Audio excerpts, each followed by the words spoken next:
እንደው እባካችሁ ባይደንቃችሁ እንኳን አታቃሉት፣ ባይገርማችሁ እንኳን አታርክሱት።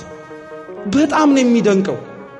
በሰማይ ላይ አውጥቶ ትወልጅኛለሽ ብሎ ሹክ ብሎ መናገር የሚችለው ክርስቶስ መልአኩን ልኮ መሬት ላይ ያወረደው ለምን ይመስላችኋል? በሰማይ ላይ ሁሉን ጣጣኮ ጨርሶ ማውረድ ይችል ነበር እናቱን።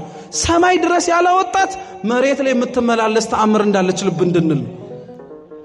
በእጆቹ የነካው እንጨት ሕይወት ከሰጠ፣ የተሰቀለበት መስቀል ሕይወት ከሰጠ፣ እሷ ሕይወት ላትሰጥ ነው?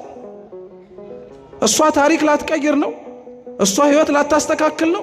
አረ በትንሹ አትገምቷት። እሷ መንግስተ ሰማያት ታስገባለች። ስሟ እኮ መርህ ለመንግስተ ሰማያት እኮ ነው። ሌሎችም ጻድቃን በመልጃቸው ያስገባሉ እኮ። ተው ክርስቲያኖች፣ ተራ በሆነ ነገር ላይ ጊዜያችሁን አታባክኑ። እውነት የቤተ ክርስቲያናችንን ንጹህ የሆነውን ትምህርት ቁጭ ብለን እንስማ። በዚህም በዛም በሚያወላግደው ነገር ላይ ጊዜያችሁን አታባክኑ። እርግጥ ነው ቀና የሆነ መልስ መስማት፣ የቤተ ክርስቲያኑን ትምህርት ማዳመጥ ግድ ነው።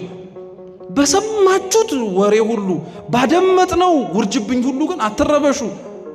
እንዴ ስለሷ ተአምር ለማወቅና እሷና አንተን በመልጃዋ እንዳዳናችሁ እኮ ለማወቅ ተአምረ ማርያም ተገልጦ እኮ መነበብ አይጠበቅበትም። እናንተ ራሳችሁ እኮ ያልተገለጣችሁና ያልተነበባችሁ የሷ ተአምር የተጻፈባችሁ ገጾች ናቸው።